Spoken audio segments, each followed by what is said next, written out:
what is the first thing you want to know? Yeah. So first and foremost, I wanted to know what is the tech stack behind your advertising business and why did you choose the tools that you decided to use versus maybe other competitors available? Cool. First of all, I both love and hate this question. So I love this question because I get a million questions about tech stack as relates to newsletters, as relates to blog, as relates to advertising. Everybody wants to know, right? Especially when they're starting out. What tech stack should I Hmm. use? What's your tech stack? What about, is this better than the other? All that kind of stuff. I hate this question because I have a general belief that tech stack is the least important element of just about anything you do as a creator. So I don't mean that to say that it's not important. And I completely understand the question, not only from you, but from other people. That's why I want to answer it because I do think it's helpful. I'm not going to completely avoid it, but I want to sort of preface this by saying a lot of people get hung up and paralyzed by tech questions. So really and I always say like it's the least important part of your newsletter because the truth is, and this also applies to sort of running ads. You can, the fate of your ads or the fate of your newsletter is not dependent on your tech stack. Like almost anything you choose will work. Some may be better or easier to use or better fit than others. And I'll get into that in a second. But I think it's important for people to understand that it's not as important as the content, the strategy, the value you deliver to advertisers, the way you position the ads in your newsletter. All that stuff is more important. And I think sometimes people, not intentionally, but they can use the tech stack pieces as a way to sort of stall and avoid actually like taking the plunge. The other thing that I would say is with most things, when you pick a tech stack, you're not locked into it forever. So if you make a choice and you go, you just make the best choice you can in the moment, see how it goes. You can always switch later. Maybe it might be a little bit of a pain in the ass, but it won't be that bad. Okay.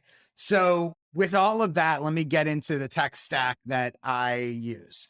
And I want to preface this with what I have is far from perfect. I am not a tech guy. I Hmm. know enough to sort of do the basics, but I by no means would I say I'm not a coder, I'm not a developer. That's not my background. So when I'm looking for a tech stack for anything and the ads included, I'm always looking for like what is going to be as simple as possible. Simple to set up, simple to use, simple for users, or in this case, ad buyers. What is the easiest thing that I can do? What I wound up choosing, well, let me explain what I wound up choosing to use. So, uh, and this idea came from Emily Benedict, who works with me and actually kind of helped set up the system and manages it for me on a week to week basis. We talked about it and we came up with this idea of why there's all these e-commerce stores, platforms out there.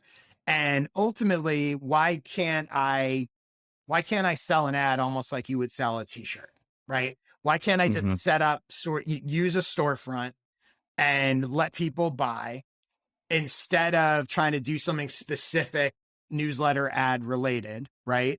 Just let them purchase it. We'll create an image that's like, this is an ad for this issue, the same way you would you'd upload an image of your t-shirt or whatever you were selling, knowing that that would be a pretty streamlined way to manage and process all those transactions. So we use Square. We literally just set up like a sort of, basic Square template e-commerce site. It lives on its own domain. We didn't even integrate it into my newsletter website. It was like, I think we even started as an experiment. Like, let's just sort of put it up and see what happens. And then we just had to figure out the only pieces that are different compared to like buying a t-shirt is when someone buys a newsletter ad, they need to send us copy. There's that sort of piece, right? Unlike a t-shirt where you just buy it and put in your address and they send it to you. So, but what we realized we could do is we could customize the confirmation or the thank you for purchasing email, that the sort of autoresponder that people get. So we did that, and that autoresponder basically said, okay, thanks for buying this. Reply to this email with your copy for the ad, essentially. My ads are purposefully simple. There's no images.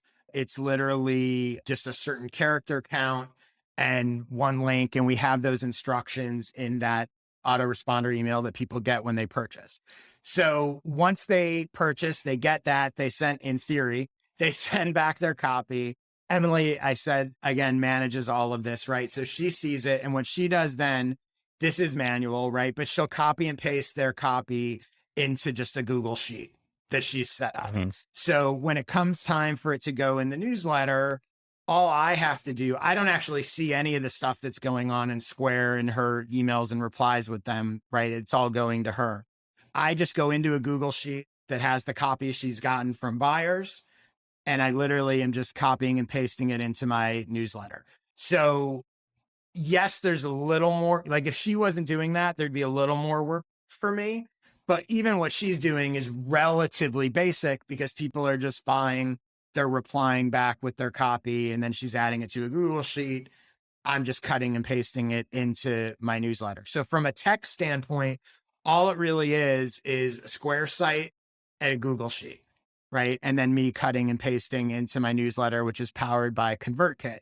So tech wise, it's very simple. Is it perfect? No. Are there things like, so one of the things that we've been talking about and trying to figure out, because we're always trying to figure out if there's ways to improve it, is not everyone that buys, let's say you buy an ad that's going to run a month from now, not everyone sends the copyright back. So occasionally Emily has to go track them down and go, hey, it's a week from now, we still don't have your copy. That doesn't happen often, but it happens occasionally. And that's something that we're thinking about. Are there ways we can improve it?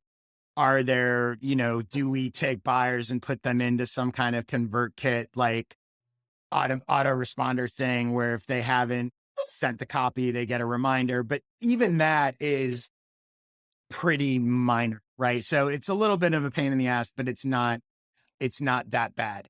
The other thing about that tech stack and why we chose to do that is we have limited inventory, which we're able to do within Square, right? Which I imagine you can do in just about any typical kind of e-commerce storefront, right? So we only sell 5 ads in each issue.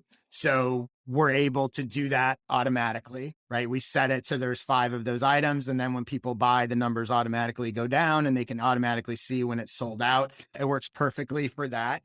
If there wasn't limited inventory, if we didn't need that, I've seen people even do just like a Google form, right? Or a type form thing. The Recommendo newsletter does that. They have a even more streamlined than ours. They don't have a storefront. It's literally a form, and you just go through and put in your information and pay and submit your copy within that. But they don't have limited inventory. They'll sell an infinite number of ads in each issue. So by no means is the way we're doing it the only way to do it, but it has worked well for me. And I think the broader takeaway is I would recommend sort of aiming for simplicity as opposed to perfection. Does that make sense? Do you have any particular questions about the tech piece of it?